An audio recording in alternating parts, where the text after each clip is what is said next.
Hi friend, welcome to तांडीज kitchen. खरा दिने गोटे ग्लास कोल्ड कॉफी पीवा कि शांति। ओ देखु पूरा इजी तरीका ही मु कॉफी बनैबी। देखो प्रथम गोटे ग्राइंडर जार कॉफी की ऐड करेंगे, चीनी ऐड करिए 1 स्पून।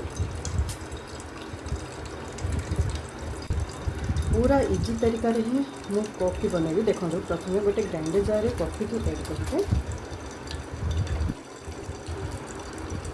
चीनी ऐड करिए 1 स्पून। आइस क्यूब ऐड करिए, भल भाव ग्राइंडिंग करना। बहुत क्रीमी हो जाए। देखो एबे गोटे ग्लास नेला रेड सिरप, आइस क्यूब नवा,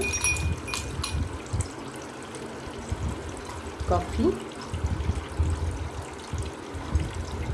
क्षीर ऐड करिया।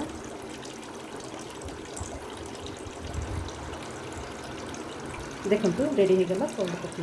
देखो मुझे आपण मैंने भी थे गोटे थर एमती बनाती। देखो बहुत भल लगे, 5 मिनट भितर फटाफट रेडी हो कोल्ड कॉफी। बनईकि पिंतु, भल लगे कमेंट लिखु कौन केमती लगे। और लाइक करूँ, सब्सक्राइब करूँ, शेयर करूँ।